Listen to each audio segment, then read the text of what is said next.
Mana bugun biza vitaminlarga boy qip-qizil chiqadigan go'sht tayyorlaymiz. Unga kerak bo'ladi 250 gram go'sht, bitta piyoz, ikkita kartoshka, bitta sabzi, yarimta bolgarskiy, 4 ta chesnoni donachasi, yarimtadan kamroq, ozgina kamroq karom, ikkita qizil lavlagi, bitta pella ajika ovqatlarga soladiganimiz, ikkita lavlarilis, ozgina ezilmagan murch, keyin tuz, yog' va zelenlik kerak bo'ladi. Hozir hamma masalamizni to'rashdan boshlaymiz. Juda ham vitaminga boy qip-qizil shunaqa mazali zo'r bo'sh chiqadi. Mana hamma masalliqlarimizni shunaqa kattalikda to'rab chiqamiz. Go'sht, karomlarni, bolgarskiy, kartoshka, piyoz hammasini juda ham mayda qilmasdan kattaroq shaklda hammasini to'rab chiqamiz.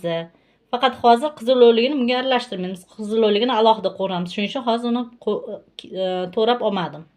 Mana qozonimizga go'sht soldik. Ustidan 1,5 choy qoshiqda tuz soldik. Qo'rishni boshladik. Mana piyozlarimiz ozgina tilla rangga kirishni boshlagandan keyin suv sabzi solib yana qo'rishni davom ettiramiz.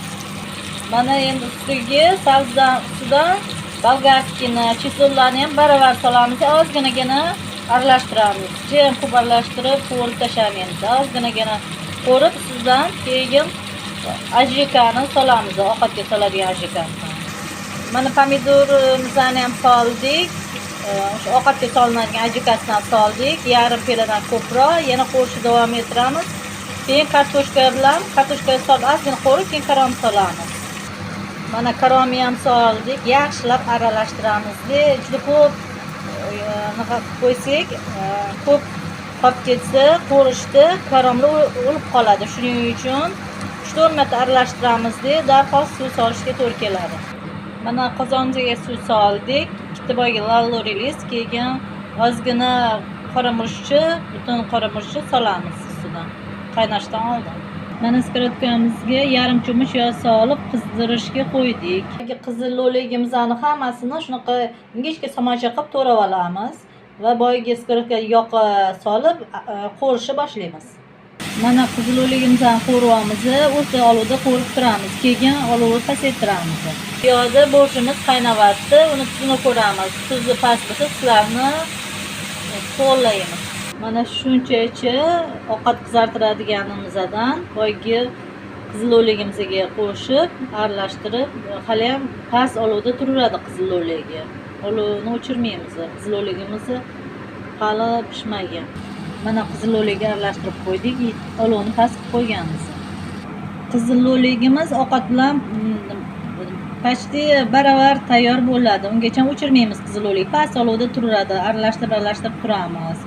Qizillo'ligi o'sha ovqat tayyor bo'lganda o'chirganimizda ham ozgina qitir bo'ladi. Unaqa joy ezilib ketmaydi pishganda ham. Mana ovqatimiz tayyor bo'ldi. Endi qizillo'ligini solib 5 minutgina qaynatamiz-da, o'chirib zelenlarni suvga sepamiz. Mana bo'rjimiz qip-qizil shunaqa zo'r rangda bo'ladi. Endi ustiga zelenlarni sepamiz. Mana zelenlarni ham soldik, aralashtirib o'chiramiz. Mana kosaga suv oldik, zelen yana xohlasak solib, yoniga bitta choy qoshig'ida qaymoq solamiz. Qaymoq bilan juda ham mazali bo'ladi go'sht. Ovqatimiz tayyor.